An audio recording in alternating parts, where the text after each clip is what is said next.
I have a heavy heart, and I'm sure many of you do too.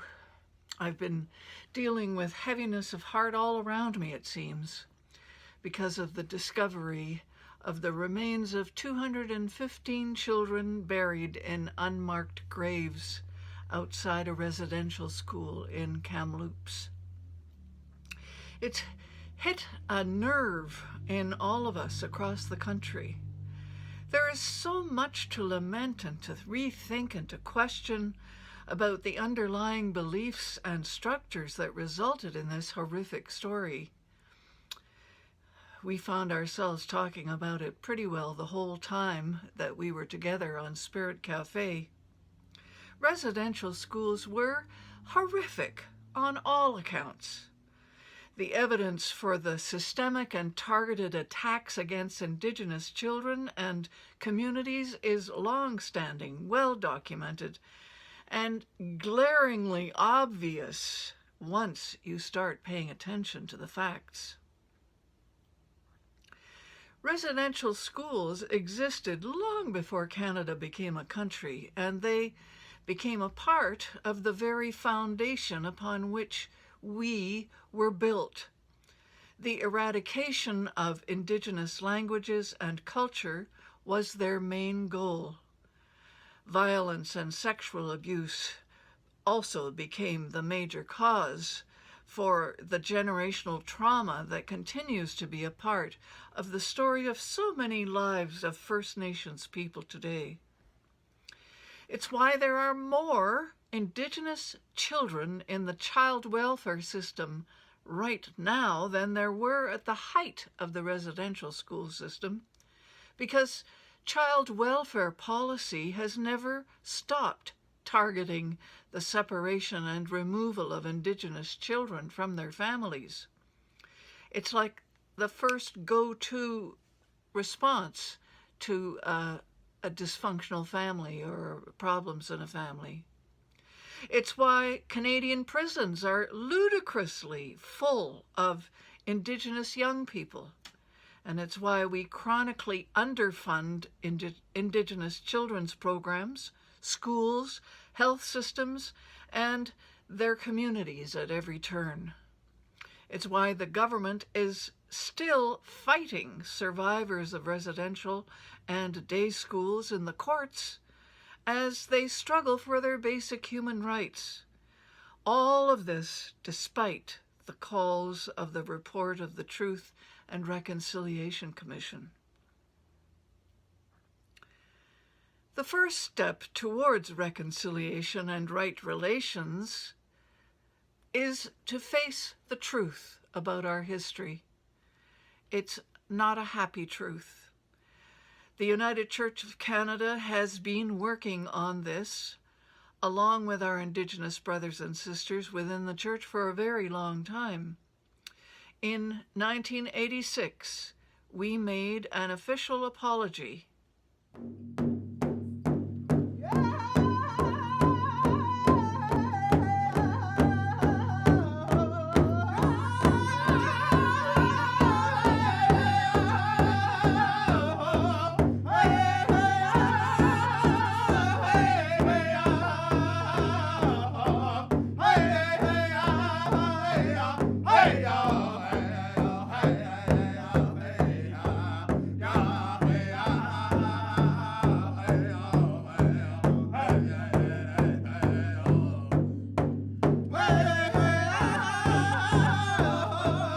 Long before my people journeyed to this land, your people were here. And you received from your elders an understanding of creation and of the mystery that surrounds us all, that was deep and rich and to be treasured. We did not hear you when you shared your vision. In our zeal to tell you the good news of Jesus Christ, we were closed to the value of your spirituality. We tried to make you be like us, and in doing so we helped to destroy the vision that had made you what you were. As a result, you and we are poorer, and the image of the Creator in us is twisted blurred, and we are not what we are meant by God to be. We ask you to forgive us and to walk together with us in the Spirit of Christ, so that our peoples may be blessed and God's creation healed. The apology made to the Native people of Canada by the United Church of Canada in Sudbury of August 1986 has been a very important step forward. We only ask of you to respect our sacred fire, the creation, and to live in peaceful coexistence with us. We recognize the hurts and feelings will continue amongst our people, but through partnership and walking hand in hand, the Indian spirit will eventually heal. Through our love, understanding, and sincerity, the brotherhood and sisterhood of unity, strength, and respect can be achieved. We appreciate the freedom for culture and religious expression.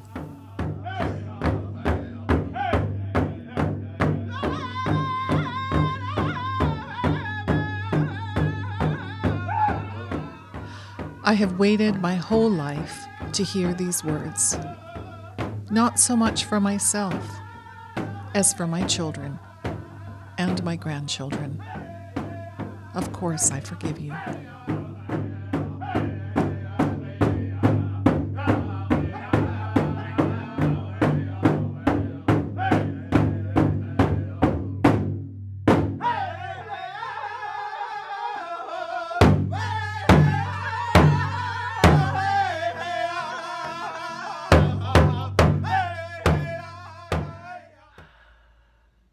Alberta Billy, Edith Memnook, and Gladys Taylor, whom you all heard from in that video, were all long-standing members of the United Church of Canada.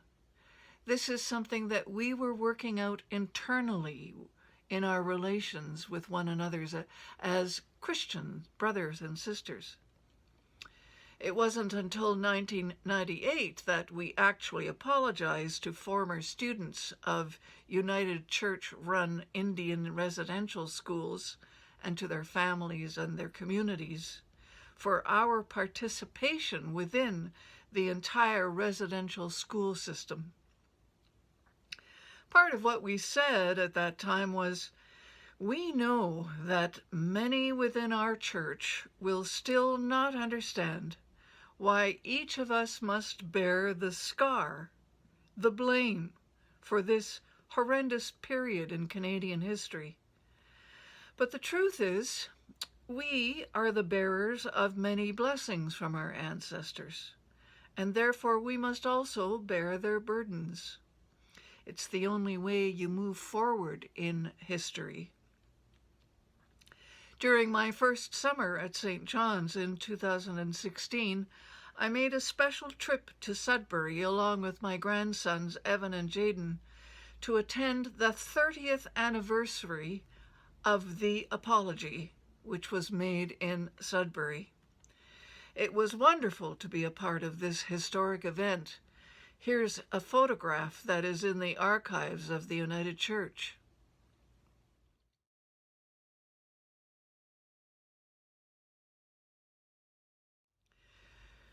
The work which we are doing now as the United Church in response to the Truth and Reconciliation calls is mainly through the work of Kairos and the historical and educational work done through a very effective role-playing tool called the Kairos Blanket Exercise, where all the participants begin by becoming First Nations people who occupy all the land represented by the blankets. Our history is one that we need all Canada to know, and it's not the history that we were taught in school. I had no idea about what to expect when I was coming, but I'm glad I came because it was an eye-opening experience for me. I think it's cool to learn about history, especially about like Aboriginal history. It actually moved me to tears the first time, and at that point, when I realized that it was bringing up those kind of emotions, I went, no, this is something that I want to be involved in. It's a hot topic across the country right now, and I think there's a big readiness and willingness among many people, both Indigenous and non-Indigenous, to have that conversation. The blanket exercise is about our history, but I really think that we all have a role to play going forward in Canada's story. There's a reason why every peoples of the four corners of the globe are here now, and it's because we need each other. Relationships between Indigenous and non-Indigenous peoples sharing this land right now are at a critical juncture. And there have been many junctures like this, I think, throughout history, where there's a moment that can be seized and it can become a constructive moment, or it can become a moment that further divides us and separates us and creates more suffering. But for us to take advantage of those moments, we have to be talking to each other, and that's what the blanket exercise does. The reality is, like, when we made first contact with the people, we were all in relations. We were all in the helping relations, and along the way, it changed. The exercise will help them understand how First Nations, Inuit, and later Métis peoples lost access to their land and what impact this has had on the people and their communities. How Indigenous peoples went from using and occupying all of the land we now call Canada to a situation where reserves or lands reserved for Indians amount to only 0.5% of Canada's landmass. It will also help them to understand how Indigenous peoples have always resisted assimilation or being absorbed into the mainstream society, and how they continue to do so. There's a need to redress some of the wrongs that have been done.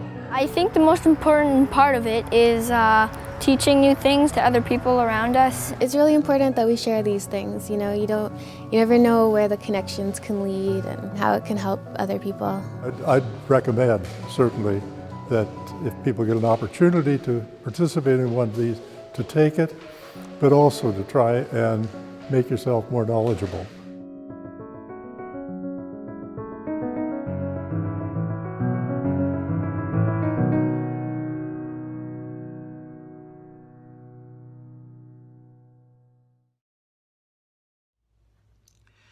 I have participated in the Kairos blanket exercise 3 times. And each time I have had a radically different experience. Once was at Toronto Conference the same year that I was ordained, and I experienced being pushed around as a Native person, having the lands taken away, the blankets taken away, until I was just standing on a little spot of folded up blanket, and I experienced having all the land, access to all the land being taken away. The second time was a training. I want to get trained as a facilitator at the Barrie Native Center. I became a child forcibly taken to a residential school, and I found myself strongly resisting with many tears. Ironically, the person who was playing the role of the police was an Indigenous person, and she played the role with great gusto and had no mercy. My third experience was right here in Elmvale at Our Lady of Lourdes in their big hall there, an event co-led by Kathy Finley of the Elmvale Presbyterian Church, and Margaret Jacobs of the St. Patrick's Catholic Church in Phelpson. That time, I was given an infested blanket and died of smallpox fairly early in the story. So I experienced most of the history from the sidelines as an ancestor. It was an interesting perspective. When we gather in a circle with First Nations people, we always leave an opening in the circle for the ancestors to join us. They are very aware of the realm of the ancestors. I highly recommend that we hold a blanket exercise at St. John's for our whole congregation, including older children and youth, once we get back to in-person events together, which I'm hoping will be happening very soon.